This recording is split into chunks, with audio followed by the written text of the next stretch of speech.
Light and do good 온도교에 오신 모든 분들을 주님의 이름으로 환영합니다. I also like to welcome CCC church members as well. I'll preach in Korean, and Pastor John will deliver the message in English right after me. It is just an honor to be here with you. Multi-generation. We have 2-month-old baby till 90-year-old grandpa, and also multi-ethnic church. You should speak English. 한국말로 하겠습니다. 제가 여러 우리 제너레이션과 또 여러 한국말 하려고 왜 내가 I don't know if I can speak Korean right now.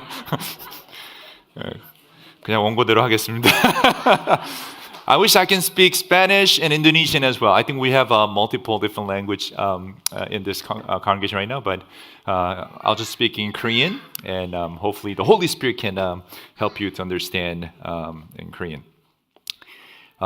여러분 감사가 넘치는 삶을 살고 계십니까? 늘 감사가 넘치시죠? 남편을 보면 감사하죠? 네. 아내를 보면 감사하시죠? 우리 자녀들을 보면 또 우리 부모님을 보면 우리 감사가 넘쳐야 할 겁니다. 근데 이 감사하기가 사실 되게 어렵습니다. 왜냐하면 우리에게 이상하게 감사는 디폴트 모드가 아닌 것 같아요. 그냥 가만히 아무 생각 없을 때 감사가 나오지 않습니다. 상황이 좋으면 감사할 일이 생기면 우리는 감사하게 되죠. 그래서 감사하기 위해서는 노력을 해야 된다라고 생각합니다. 그래서 그런지 바울은 항상 기뻐하라, 쉬지 말고 기도하라라는 명령 다음에 범사에 감사하라라는 명령을 우리에게 주십니다. 그리고 그 명령 자체가 하나님의 뜻임을 설명하고 있죠. 항상 기뻐하십시오, 쉬지 말고 기도하십시오, 범사에 감사하십시오. 이것이 그리스도 예수 안에서 여러분을 향하신 하나님의 뜻입니다. 범사에 감사하라라는 것은 좋은 일뿐만이 아니라 모든 일 속에서 감사하라는 것이죠. 그러니까 감사는 선택이나 옵션이 아니다라고 합니다. 그렇다면 왜 하나님은 우리에게 무조건 감사하라라고 명령하셨을까? 이 질문을 보려면 오늘 이 말씀이 있는 데살로니가전서 5장 배경을 좀 이해해야 합니다. 데살로니가 교회는요, 감사가 쉽지 않은 그런 상황에 있었던 교회였습니다. 로마 황제 숭배가 아주 강한 도시였고요. 바울이 복음을 전할 때 핍박을 많이 받았던 도시입니다. 바울이 그 핍박 때문에 복음을 전하다 떠나자 유대인들이 폭동을 일으키게 되죠. 그래서 바울이 사역을 완성하지 못하고 급히 떠나게 됩니다. 그래서 남겨진 성도들은 계속 핍박을 받아야 되는 그런 상황이었어요. 그러니까 경제적인 불이익도 있었고요, 사회적 고립도 있었고 생명의 위협이 있었기 때문에 데살로니가 교회에서 크리스찬의 삶은 그냥 살아남는 것 자체가 기적이었습니다. 그러니까 성도들은 이게 과연 괜찮은 걸까? 우리가 버림받은 건 아닌가? 주님 언제 오실까? 고난이 언제 끝나나라는 질문을 계속 했습니다. 감사하기는커녕 숨쉬기도 어려운 상황이었죠. 그런 상황에 있는 그들에게 바울은 하나님의 뜻은 기뻐하고 기도하고 감사하는 것이다 라고 말합니다. 근데 어떻게, 무슨 근거로 그런 선포를 할 수 있었을까요? 이 감사의 근거는 하나님의 성품에 있습니다. 범사에 감사하라는 명령은 비현실적인 긍정적인 마인드를 말하는 것이 아닙니다. 이 명령은 지금 우리가 처해진 그 시츄에이션, 그 상황보다는 하나님의 상황을 바라보라라는 거죠. 그러니까 present reality를 보는 게 아니라 God's reality를 볼 줄 아는 능력을 말하고 있습니다. 그리스도인들은 감사하는 그런 상황 때문에 감사하는 것이 아니라 하나님의 reality, 그러니까 하나님의 신실하심을 보고 감사해야 한다라는 것이죠. 바울은 데살로니가 교회가 굉장히 어려운 현실에 있었음을 보았습니다. 처참했어요. 두려웠어요. 쉽지 않은 상황이었어요. 그런데 이 현실은 감사할 수 없었지만 하나님을 바라보는 그 순간 감사할 수 있는 능력, 또 하나님과 더 가까워질 수 있는 능력이 우리에게 주어진다라는 것을 믿었습니다. 왜냐하면 우리를 붙잡고 있는 하나님의 손을 우리가 하나님께 감사할 때 경험할 수 있기 때문이죠. 감사할 수 있는 조건이 먼저 있어서 감사하는 것이 아니라 모든 것을 주관하시는 하나님을 바라볼 때, 그 하나님께 감사할 때 상황이 바뀔 수 있다라는 것입니다. 이것이 바로 그리스도인들이 신앙을 자라게 하는 이 믿음의 선한 싸움이라고 말합니다. 변하는 상황 속에서 신실하신 하나님께 감사라라는 명령에 순종하는 싸움, 디모데전서 6장에서 바울은 그래서 이 싸움을 자족할 줄 아는 싸움이라고 설명하면서 디모데전서 6장 5절부터 이렇게 설명합니다. 그리고 마음이 썩고 진리를 잃어서 경건의 이득을 수당으로 생각하는 사람 사이에 끊임없는 알력이 생깁니다. 자족할 줄 아는 사람에게는 경건은 큰 이득을 줍니다. Godliness with contentment is great gain. 우리에게 그 contentment, 자족할 수 있는 마음이 결국은 감사할 수 있는 그 힘이다라고 이야기하는데, 자족한다라고 하는 것은 이미 나에게 주어진 것, 지금 내가 갖고 있는 것에 대한 감사를 말하는 거죠. 만족한다라는 것입니다. 이미 하나님은 바울에게 내 은혜가 내게 족하다라는 말씀을 주셨죠. 바울은 이미 경험했습니다. 하나님이 이것만 있으면, 하나님 저것만 있으면, 이 기도만 응답되면 훨씬 더 감사한 삶을 살 수 있을 것 같습니다라는 기도가 아니라, 바울이 그렇게 기도할 때 하나님이 내 은혜가 내게 족하다라고 했죠. My grace is sufficient for you. You have enough. Enough is enough. 여러분, 우리가 생각보다 많은 것을 소유하고 있다는 사실 아십니까? 여러분, 신발이 얼마나 있으십니까? 신발장에 아마 한 번 신고 두 번 신고 다시는 신지 않는 신발도 많을 거고요. 그래서 늘 신발을 정리하다가 그걸 버릴 때 죄책감을 느낄 겁니다. 양말은 또 왜 그렇게 많이 있습니까? 우리에게는 이미 more than enough, 우리가 충분히 사용하고도 남을 것들이 이미 주어져 있죠. 그러니까 이걸 설명하기 위해서 바울은요, 계속 이렇게 이야기하고 있어요. 우리는 아무것도 세상에 가지고 오지 않았으므로 아무것도 가지고 떠나갈 수 없습니다. 우리는 먹을 것과 입을 것이 있으면 그것으로 만족해야 한다라는 것이죠. 그러나 부자가 되기 원하는 사람은, 9절부터 또 이렇게 얘기해요. 부자가 되기 원하는 사람은 유혹과 올무와 여러 가지 어리석고도 해로운 욕심에 떨어진다. 이런 것들은 사람들을 파멸과 멸망에 떨어뜨립니다. 그리고 결국 이 욕심은 무슨 욕심이냐? 돈을 사랑하는 것은 모든 악의 뿌리이다라고 얘기하죠. 돈을 쫓다가 믿음에서 떠나기도 하고 헤매기도 하고 많은 고통을 겪기도 한 사람이 더러 있다라고 합니다. 그와 동시에 그 돈을 쫓아서 만족하지 못하는 마음 때문에 우리가 결국 감사하지 못하는데, 이것이 우리가 싸워야 할 선한 싸움임을 이야기하죠. 하나님의 사람이여, 그대는 이 악한 것들을 피하십시오. 이와 경건과 믿음과 사랑과 인내와 온유를 쫓으십시오. 믿음의 선한 싸움을 싸우십시오. 영생을 얻으십시오. 하나님께서는 영생을 얻게 하시려고 그대를 부르셨고, 또 그대는 많은 증인들 앞에서 훌륭하게 그 신앙을 고백하였습니다. 이 선한 싸움은 과연 무엇일까? 바로 감사할 수 없는 상황에서 감사를 택하는 싸움이에요. 여러분, 환경은 우리가 싸울 상대가 아니죠. 지금 나에게 처해진 그 상황을 내가 싸워서 어떻게 할 수 있는 게 많이 있지 않아요. 조건도 싸울 대상이 아니에요. 진짜 싸움은 감사하지 못하게 자꾸 내 마음을 불편하게 만든 그런 마음들, 만족하지 못하는 마음, 자족하지 못하는 그 마음과의 싸움이에요. 뭔가 더 있어야 행복할 것 같은 그 느낌, 그 마음을 싸워야 되는 것이에요. 그런데 하나님은 오늘 우리에게 분명히 말씀하십니다. 내 은혜가 너희들에게 족하도다. But God is telling you today, enough is enough. You have more than enough. My grace is sufficient for you. 우리가 싸워야 할 믿음의 선한 싸움은 감사하지 못하는 상황에서 감사할 줄 아는 싸움이에요. So again, kids, I always give you one sentence conclusion, right? This is all you have to remember today. 같이 한번, let's read it in English first. Ready? Begin. The true fight of faith is learning to give thanks when life gives no reason.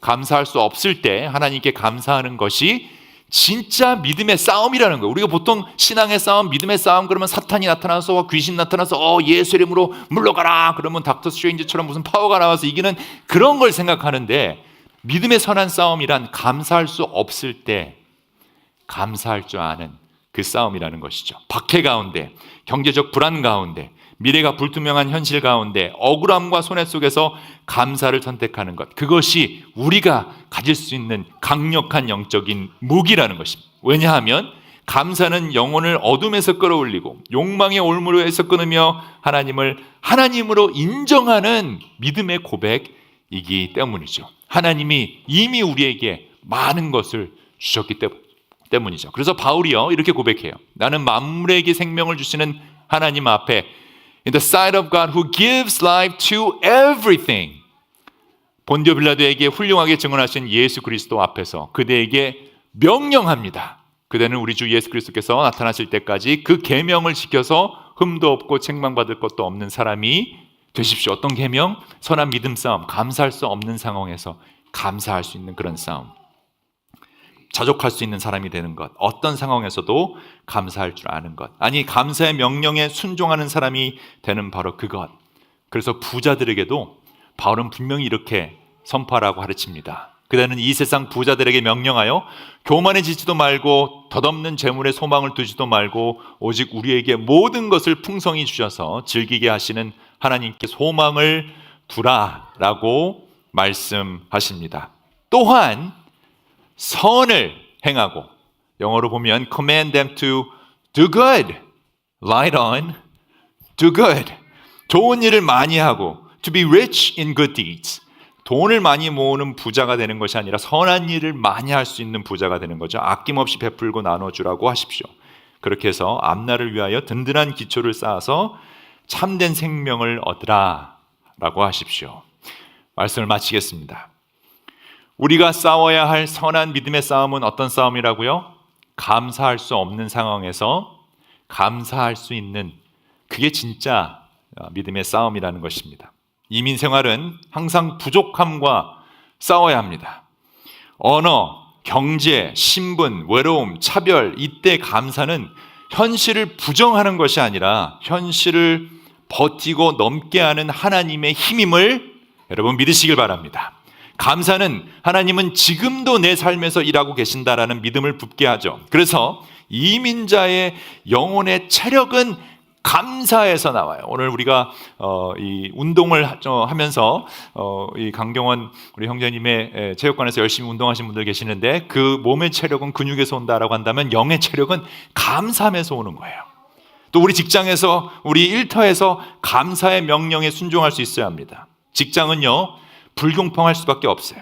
성과, 평가, 갈등, 오해, 직장 내에서 또 사업 가운데 여러 가지 복잡한 일들이 있는데, 이런 긴장을 부드럽게 풀어주는 힘은 어떤 마사지 건이 아니라 하나님께 감사할 수 있는 힘이에요. 작은 성취에도 감사하면 영원히 지치지 않아요.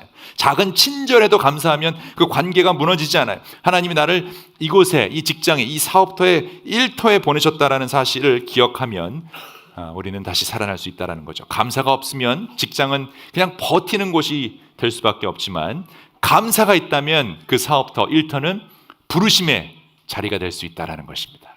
또한 우리는 감사를 가정에서 순종해야 할 것입니다. 가정은 익숙함 때문에 감사가 빨리 사라지는 공간이기도 하죠. 그러니까 가정에서 고맙다, 고마워, 수고했어, 오늘도 함께 해줘서 고맙다. 우리 자녀들에게 사실은 우리가 고맙다는 말을 충분히 못해요. 제가 여러 번 말씀드리지만 저는 제 아이들한테 Thank you for being who you are. Thank you for being my daughter. Thank you for being my son. 이 말을 저는 얼마나 많이 하는지 몰라요. 우리 아이들한테 고맙다라는 것, 또 우리 자녀들도 You should thank your parents saying Thank you for being my dad. Thank you for being my mom. 이렇게 얘기할 수 있어야 될 것 같아요. 서로에게, 배우자에게. 왜냐하면 그 감사의 한마디 말은요 집안 공기를 바꿔요. 감정을 바꾸고 집안의 분위기를 바꿔주기 때문입니다. 가정에서의 감사는 영적 공기청정기예요. 여러분, 공기가 안 좋다고 공기청정기 사서 그거에 돈 쓰지 말고 돈 안 드는 이 감사의 공기청정기, 집안에서 그 감사의 말을 통해 서로 이 가정의 공기가 바뀌어지는 놀라운 역사가 일어나면 좋겠습니다. 믿음의 싸움은 결국 감사의 싸움이에요. 누가 더 많이 감사할 수 있느냐의 싸움. 죽기까지 사랑하신 하나님께서 우리를 사랑하셨다라는 사실을 믿는 우리라면 우리는 이미 받은 게 많기에 자족할 수 있고 만족할 수 있고 우리 주위에 있는 사람에게 땡큐의 메시지를 전할 수 있다. 우리가 땡스기빙 때만 이러지 말고 늘 해야 된다. 근데 우리가 행함이 중요하잖아요. So I want to challenge you today. This is one of the things that I love to do during the Thanksgiving season. We prepared a thank you card for everyone. We have more than 300 cards right now. 이거를 오늘 여러분이 해야 될 건 뭐냐면 여기에 여러분이 지금 생각나는 감사를 표시해야 하는, 그동안 표시하지 못했던 그분에게 감사 메시지를 써서 주소를 적어서 저희 나갈 때 주시면 저희가 다 스탬프를 붙여서 보내드리겠습니다. 제가 예전에도 이걸 여러 번 했었는데 놀라운 일이 벌어졌던 게 어떤 분이 그래요. 한국에도 붙여주냐? 한국도 붙여줍니다. 이 카드, so you can write your address to whoever you want to be thankful. Write a thank you card. Put the address there, and then we'll stamp it. church will pay for that. And then we'll send it to the address. So, it could go to Indonesia if you want, or it could go to Mexico, it could go anywhere. 그 시간을 드릴 테니까요. 오늘 우리가 감사를 표시해야 할 그분들에게 카드를 써서 우리 보내는 그런 시간 갖겠습니다. 오늘 꼭 뭐 교회에 안 주셔도 되고 여러분이 붙이셔도 되는데 if you want to have this opportunity to fight the good fight of appreciating someone that you will love to, this is time to do so. Kids, you can write this to your parents and you can write your home address. We'll send it to your parents, okay? Or you can send it to your teachers or whoever that you want to appreciate their presence in your life. 그렇게 우리가 믿음의 선한 싸움을 싸울 수 있으면 좋겠습니다. 지금 이제 우리 나눠드릴 텐데요. 뒤에서 안내위원들이 여러 가지 모양의 땡큐 카드를 나눠드립니다. If you don't understand what the whole message is about, this is not an offering time, okay? You just walk up and say, oh, it's an offering time, put the money in there and give. That's not what I'm saying. This is for you to write down your thank you notes for whoever you want to appreciate. 상황 때문에 감사하는 것이 아니라 예수님 때문에 감사할 줄 아는 사람. 그래서 언제나 자족할 수 있는 사람은 여러분과 제가 되기를 우리 주 예수 그리스도의 이름으로 축원합니다. 아멘. Okay, the thank you card is passing around. You can write it down. You can do whatever you want with it. If you want more, we have more. So please have this card, write it down, and do whatever you want with it. All right. Now I'm gonna ask Pastor John to come up and then share his message in English.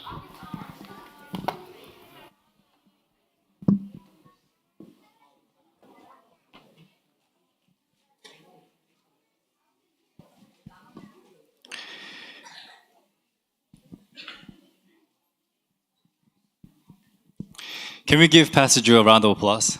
Thank you, Pastor Drew. I want to speak to you today on how to be thankful. The art of being thankful and having the attitude of gratitude. And I don't have enough faith as Pastor Drew to believe that you can all understand and have the gift of tongues to understand English. So I have actually the exact translation in Korean. 그래서 제가 한국말로 이렇게 장막이죠? 장막을 이렇게 준비했습니다. 장막이 아니지 뭐지? 네? 네, whatever. 네. 여기 위에 보시면 you can hear exactly what I'm saying. I want to begin with a question for all of you this Thanksgiving, which is, are you thankful? Is your heart fully filled with thanks? And are you obeying the command of giving thanks to God? And I hope and pray that you are, but honestly, if I can be honest with myself too, I'm not as thankful as I should. And even for me, my heart is not thankful in all circumstances. Sometimes it's full of complaints, grumbling, and noticing what is wrong rather than what is good. And so, I asked our Father for some help.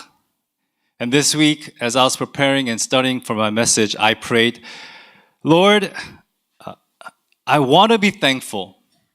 I want to live a thankful life, but how? Would you show me? How can I live a life full of thanksgiving? In other words, Lord, what is the secret to living a thankful life?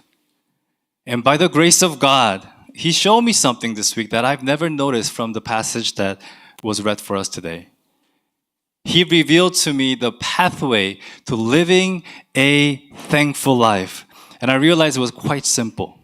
And there were two things that you and I must do. And I want to share them with you today. By the way, these verses, if we can put those verses up on the screen for us, really appreciate it.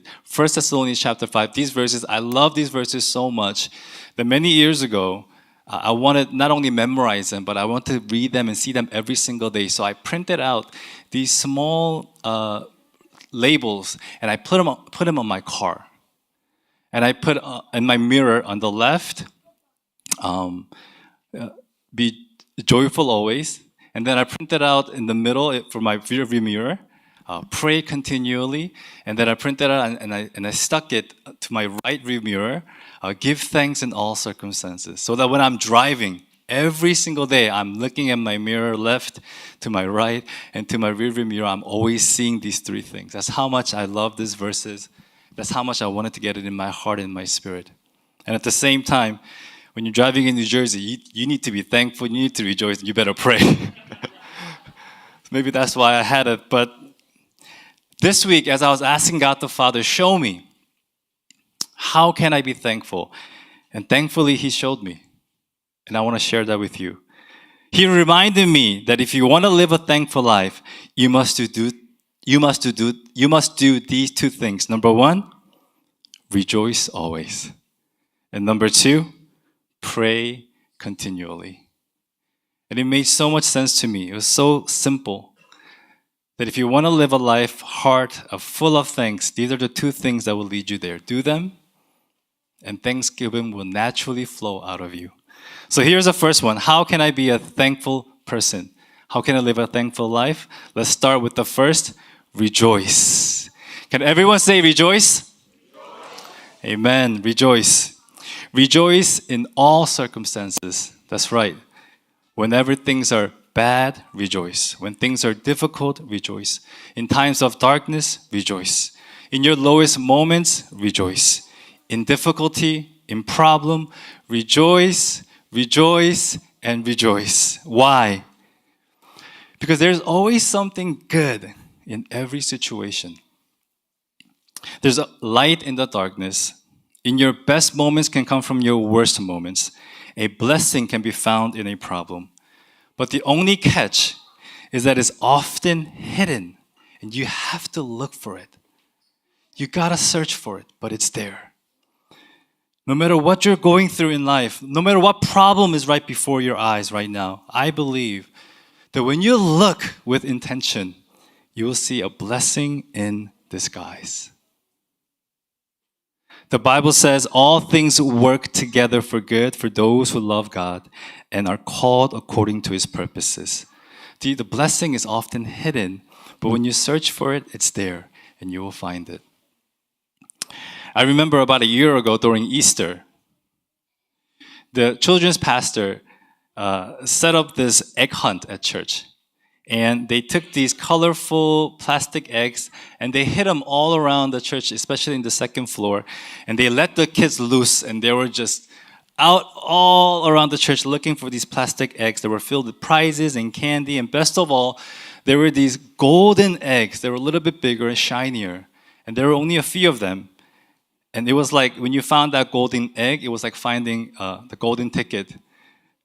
And I remember my son found one. He was so happy. But then my daughter came up to me and she looked very sad. She was disappointed. So I asked her, what's wrong?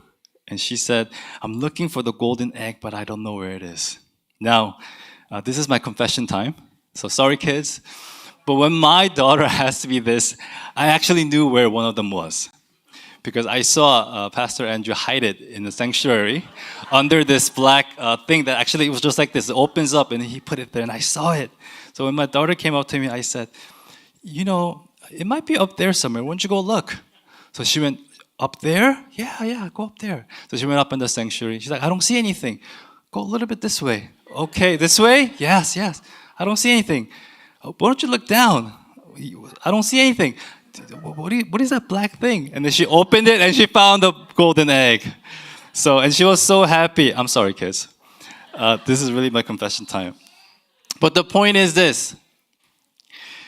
There is a hidden blessing in every problem that you're facing right now. And God wants you to find it. And the challenge might frustrate you. But if you look carefully, it will be there. It's disguised. But the blessing is there. And on the side note, if you really, really can't find it, ask your father and he will show it to you. And he will guide you. See, there is a temptation in all of us. When problems come, we see the problem and we don't see the hidden blessing. We get caught up in the moment. We get caught up in the situation and we are not rejoicing. Honestly, as I'm looking back at this passage and I'm studying the scripture again, I found myself complaining, saying to myself, Paul, so easy for you to say, rejoice always. Look at you, you're gifted, you're favored, you were chosen. No wonder you can say rejoice always. Why don't you try living my life? Let's see if you can really rejoice then. But the moment I said that, I remembered what Paul actually went through because the Bible tells us. What did he go through? The Bible tells us that Paul was lashed. He was whipped 195 times. I was never whipped, ever, thankfully. He was beaten with rods. When I was little, my dad beat me with a bat. Nothing crazy. But yeah, but that doesn't come close to being beaten and bruised by the bones with rods.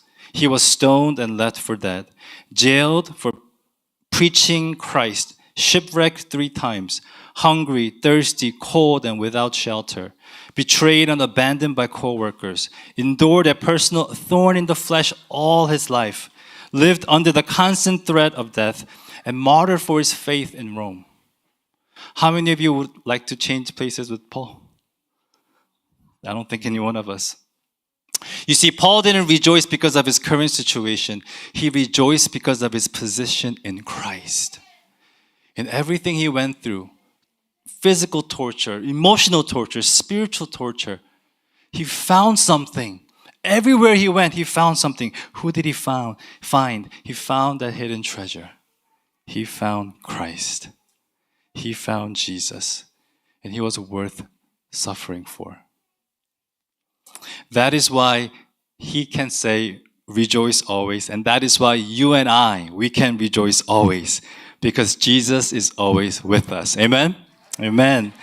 So the secret to living a thankful life is, first of all, giving thanks. But not only that, we must pray continually. So can everyone say pray? Amen. So I want you to turn to your neighbor and tell them, pray.